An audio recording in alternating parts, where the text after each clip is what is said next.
दोस्तों कहते हैं ना कि इंसान बाहर वालों के दिए हुए जख्म भूल सकता है, लेकिन अपनों के दिए हुए घाव उम्र भर नहीं भूल सकता। आज मैं अपनी ज़िंदगी का एक ऐसा अध्याय सुनाने जा रहा हूँ जिसे याद करके आज भी आंखें नम हो जाती हैं। दोस्तों, पिछली कहानी में मैंने आपको बताया था कि कैसे मेरे भाई ने मेरी पत्नी को अपने घर में रखने से साफ मना कर दिया। मजबूरी में मुझे अपनी पत्नी को गांव छोड़ना पड़ा, क्योंकि मेरे पास उस टाइम बर्तन लेने तक के भी पैसे नहीं थे। मैं अपनी कमाई का अधिकांश हिस्सा अपने भाई को देता था, क्योंकि मुझे पूरा विश्वास था कि वह मेरा अपना है और कभी मेरा बुरा नहीं चाहेगा। गांव में भी हालात धीरे धीरे मुश्किल होने लगे। आखिरकार मैंने अपनी पत्नी को फिर से दिल्ली बुला लिया, लेकिन हमारे पास घर बसाने के लिए ज़रूरी सामान तक नहीं थे।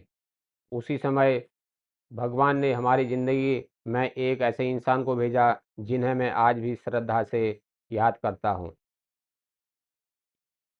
स्वर्गीय श्री महेश शर्मा जी हमारे लिए किसी फरिश्ते से कम नहीं थे।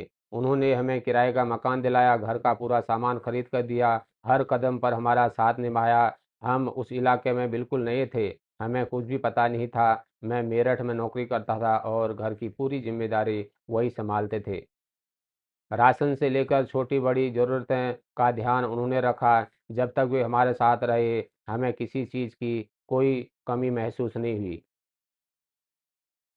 आज भी उनकी याद आती है तो आंखें नम हो जाती है। हमारा उनसे खून का रिश्ता तो नहीं था, लेकिन उन्होंने जो अपनापन दिखाया वह कई सगे रिश्ते से भी बड़ा था।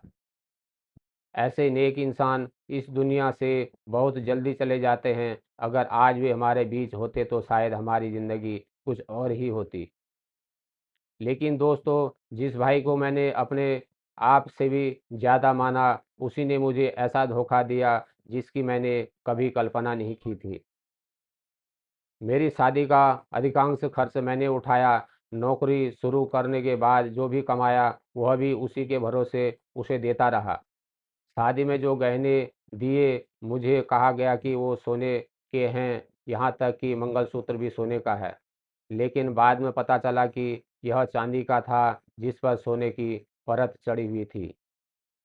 उस समय मुझे ज़रा भी शक नहीं हुआ, क्योंकि मुझे अपने भाई पर पूरा भरोसा था। मैं अपना सारा कमाई का पैसा उसी को देता। उन्होंने 3 प्लॉट लिए नजफ़गढ़ नांगलोई रोड पर। उन्होंने कहा कि एक तेरा है, एक मेरा, ऊपर में तू रहेगा और नीचे में मैं। जब मैंने वर्षों का हिसाब लगाया तो पता चला कि मैंने उसे लगभग 3 से 4 लाख रुपए दिए थे। लेकिन बाद में मुझसे एक लिखित कागज़ में हस्ताक्षर करवा लिए गए कि लिखा गया कि पूरा हिसाब हो चुका है और मुझे केवल 18,000 रुपये मिले हैं। मैंने विश्वास किया, लेकिन उसी विश्वास का सबसे बड़ा फ़ायदा उठाया गया।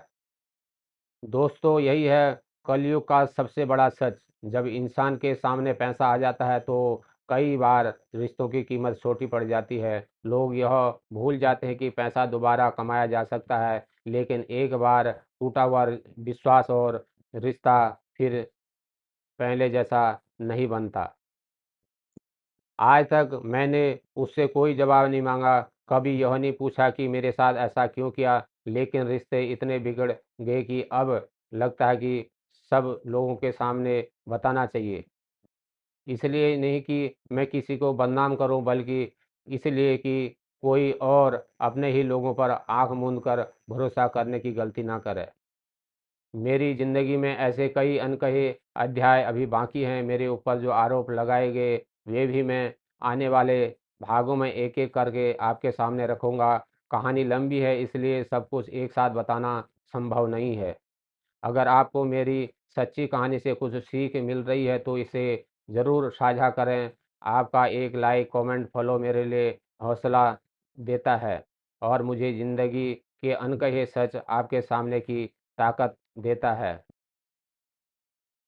याद रखिए दोस्तों, दौलत इंसान को अमीर बना सकती है, लेकिन रिश्तों की सच्चाई ही उसकी असली पहचान होती है। जो अपने रिश्तों को पैसे के लिए खो देता है, वह जीवन की सबसे बड़ी दौलत खो देता है। ऐसी ही एक और कहानी के लिए मेरे साथ बने रहें। नमस्कार दोस्तों, धन्यवाद।